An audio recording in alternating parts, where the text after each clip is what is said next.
ఆరోగ్యానికి అడ్రస్ మారింది. అవుట్ఫిట్ ధరిస్తున్నారా మరి? పూర్తి వివరాలకు చదవండి రేపటి సాక్షి దినపత్రిక. మావోయిస్టుల ఎన్కౌంటర్పై విచారణకు వెళ్తున్న పౌర హక్కుల సంఘం నేతలను భద్రాద్రి కొత్తగూడెం జిల్లా మనుగూరులో పోలీసులు అరెస్టు చేశారు. ఘటనా స్థలానికి వెళ్లకుండా వారిని బలవంతంగా అశ్వాపురం పోలీస్ స్టేషన్కు తరలించారు. ఈ నెల 5న కరకగూడెం ఎన్కౌంటర్లో 6 మావోలు మృతి చెందారు. ఈ ఘటనపై విచారణకు బయలుదేరకుండా పౌర హక్కుల నేతలను పోలీసులు అడ్డుకున్నారు. తమను ఎందుకు ఆపుతున్నారో చెప్పాలని నేతలు డిమాండ్ చేసినా పోలీసులు పట్టించుకోలేదు. మనుగూరులో తొలుత 6 అదుపులోకి తీసుకుని అశ్వాపురం తరలించారు. అనంతరం మరో 7 అశ్వాపురం సీఐ అదుపులోకి తీసుకున్నారు. పోలీస్ స్టేషన్లోకి మీడియాని సైతం అనుమతించలేదు. వీళ్ళు అరెస్టు చేసినట్టు విధానం చూస్తే ఒక దొంగలను చేసినట్టుగా ఉంది.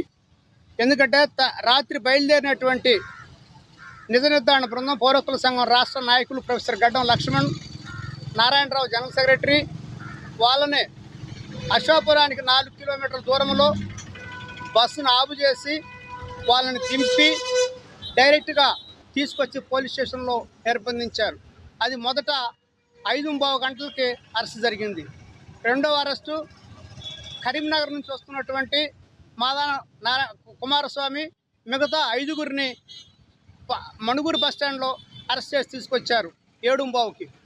తర్వాత మళ్ళీ తిరుమలయ్య రాష్ట్ర సహాయ కార్యదర్శి ఇంకొక అతను రైల్వే స్టేషన్లో ఉంటే వాళ్ళిద్దరం కూడా పట్టుకొచ్చారు.